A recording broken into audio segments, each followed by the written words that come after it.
Okay, once again, ladies and gentlemen, welcome back to, I want to say the viewpoints, but I don't really know what the title of this one just yet. But yes, I did just start it though. Me, your boy the man, NJ, number 2 the city with the number 2 NTO. Let's go, let's get into this. Now, I just posted the 4 videos I did last night, pretty much on the dawn of, late Monday, early Tuesday, so that was that. And so forth and so forth. On the late dawn of late Monday, early Tuesday. But again, got the ideas continuously on my mind on what to talk about, and let's continuously try to get into some of them.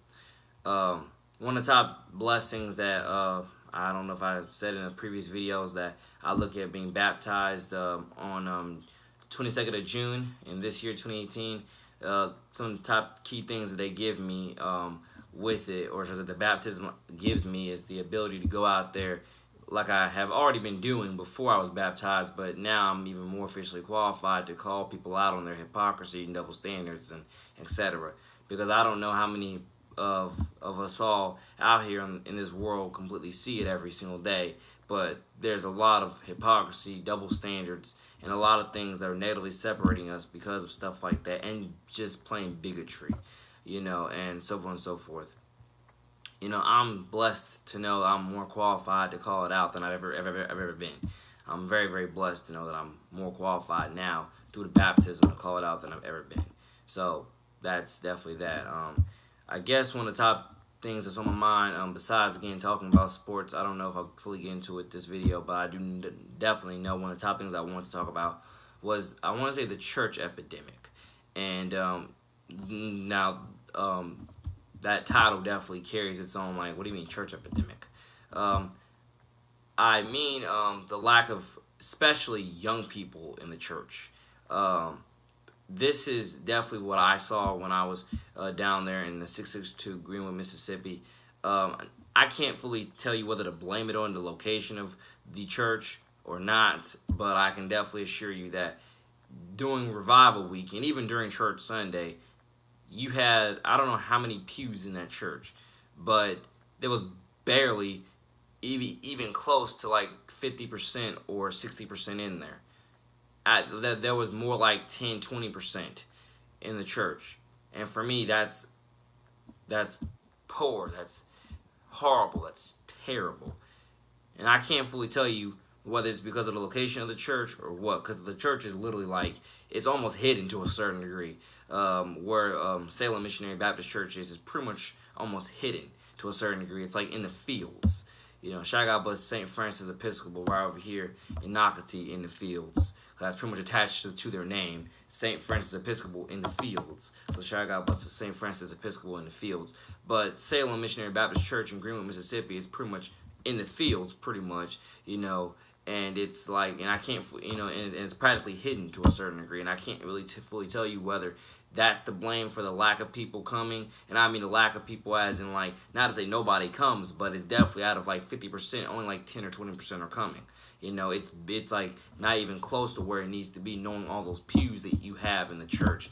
And to know that very much deeply upsets me and makes me think to myself, again, this is one of the top reasons why our culture and our society is in the negative sling that it is in terms of why we have all these negative epidemics going all around when it comes to people not being spiritually saved and aware through Christ, and so on and so forth. The evidence is again right there. Now, I don't know how. Now, I do know that we have a lot of churches right here in the city of 904 that are definitely very popular and are definitely filled up. If not every night, they're definitely predominantly filled up. If out of 100, percent, they're filled up at, definitely a good 80, 70 or 80% over here in the 904. We have quite a bit, that are filled up out of 100 are filled up a good 70 or 80%.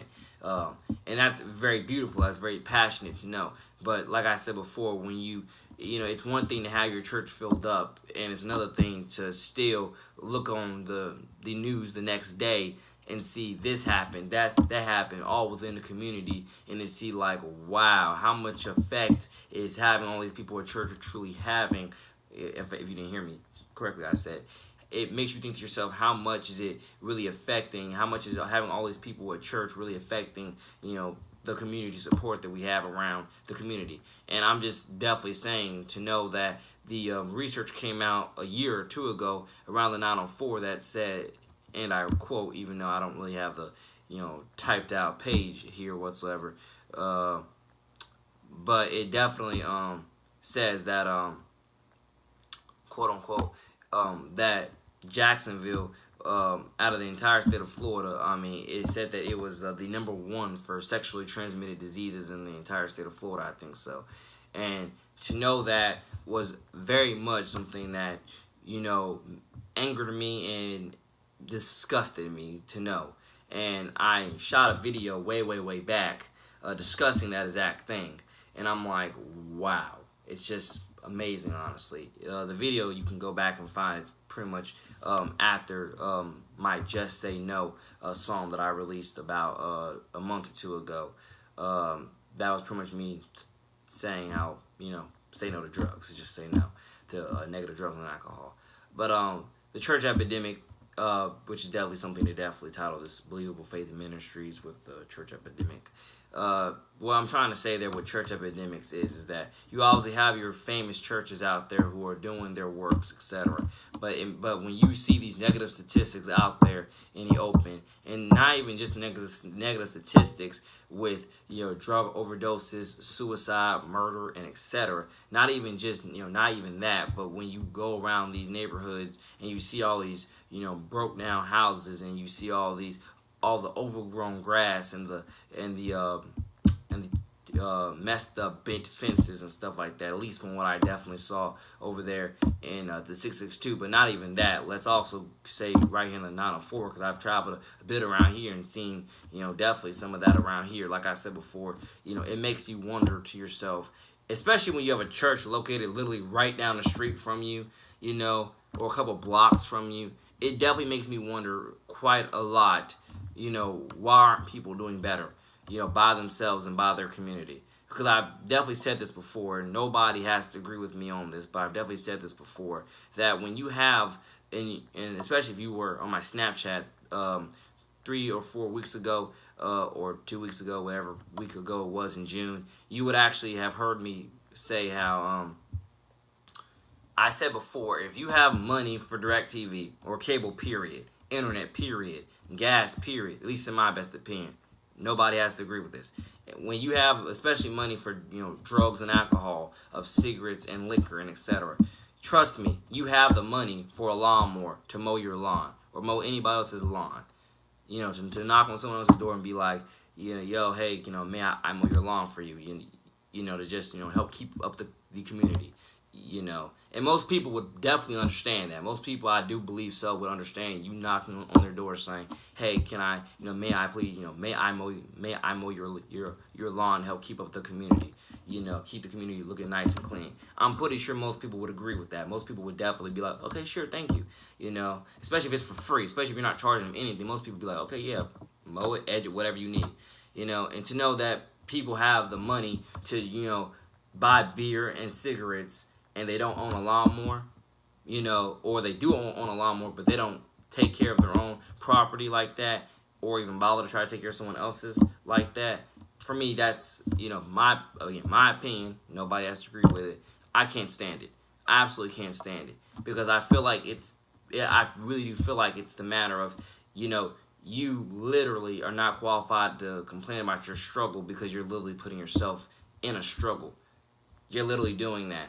And that's one of the top problems that I definitely see within today's society and culture. A lot of us want to complain about our struggle or complain about whatever struggle it is, but we're just not, a lot of us are not qualified to complain about it because we're literally putting ourselves in the struggle, And I really want to give people, that's one of the top things that, again, I got baptized, again, June 22nd, 2018. I'm very thankful for that because now I'm even more qualified to preach this stuff. Because, like I say, for me, it goes back to the church epidemic part of, especially if you have a church that's literally right across from the street from you or down the road or etc.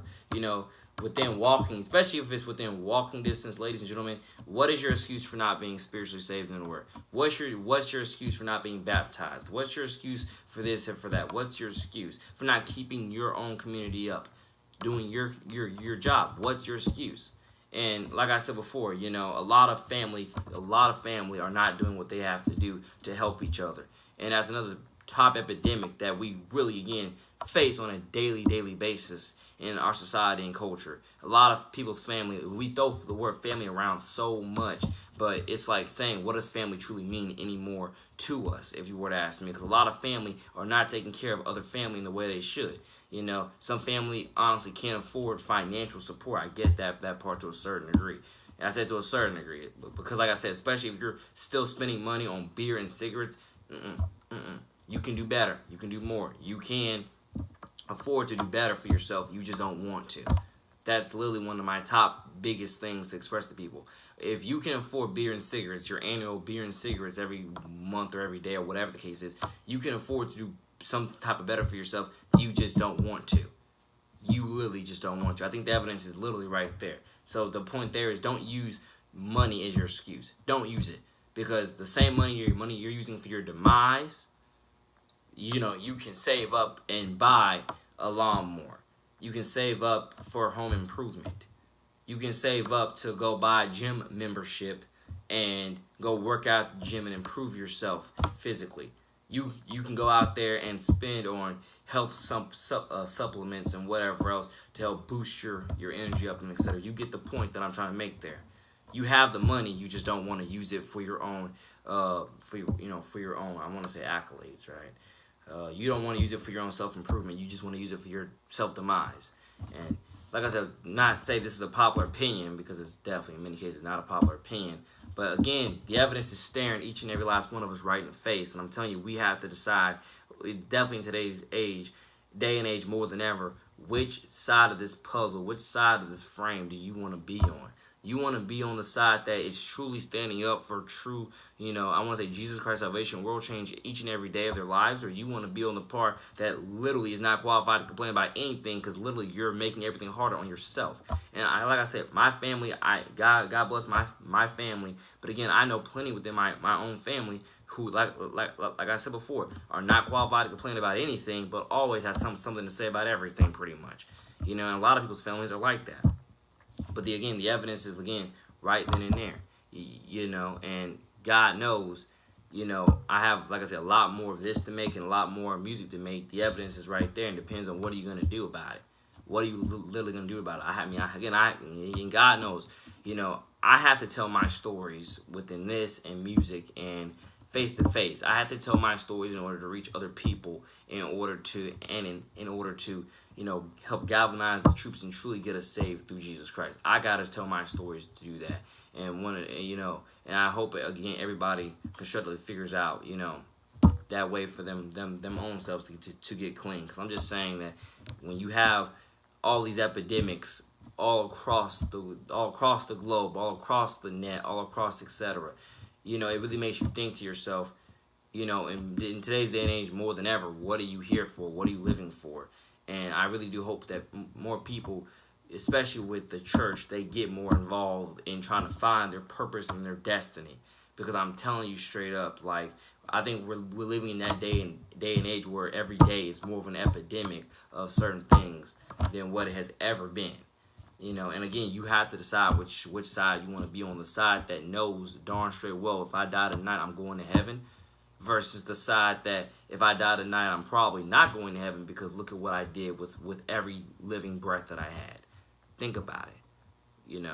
Again, a lot of people don't think like that, but more people definitely need to start thinking like that, because we're, again, every day, in many cases, an epidemic of so many sorts.